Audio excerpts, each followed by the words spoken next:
When I was interviewed for the commissioner position at PSS, I told the selection committee at that time that praxis could literally kill our teacher workforce. Everyone now knows our teacher workforce is in terrible shape. I offered the suggestion that we create feeder colleges and universities and to follow Guam's model and create our own test to try and support and save some of teacher workforce, but readers already know that the many of those in power don't want to listen to Ambrose Bennett because they didn't like something I wrote. To that, I say grow up and get over it, as you are making students and even the CNMI suffer from your failure to listen objectively. We still have a teacher shortage a decade later after my interview, and there have been classes with as many as 40 students with no teacher aide, which is totally ludicrous for the effective teaching of the sciences and arts.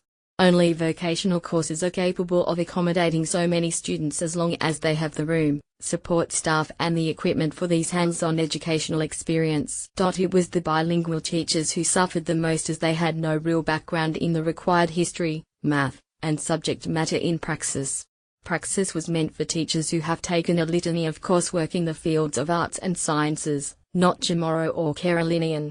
Needless to say, the bilingual teachers never had a chance, and, yes, I wrote about this several times, so it is just another I told you so to BOE and PSS. PSS and BOE are literally contributing to the death of the local language and cultures when our school system should be the leader, just like the school system should be a leader in the CW transition by changing to an academic/vocational institution. Their problem at PSS is they just don't know how, and wouldn't let me tell them when the US Department of Education actually sent me to Mexico to find this kind of solution for the CNMI. Carolinian Affairs Office Executive Assistant John Tagerbuell is right to be concerned about the simple solution of a test and policy changes. I hope this opinion will help, but if I have learned anything about BOE and PSS, it is that you can only influence them to do something by law, as they don't pay any attention to complaints with their autonomy status, which is proving to be a real mistake because our leaders in the legislature are afraid to tell PSS to do anything.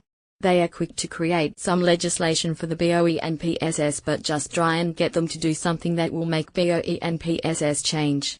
I suggest Mr. Tagerbuell take his concerns and his complaint to the legislature's education committees in both chambers, and maybe someone will finally listen and force BOE and PSS to change their policies, as they are the biggest contributors to the language and culture dying a slow death, one student at a time.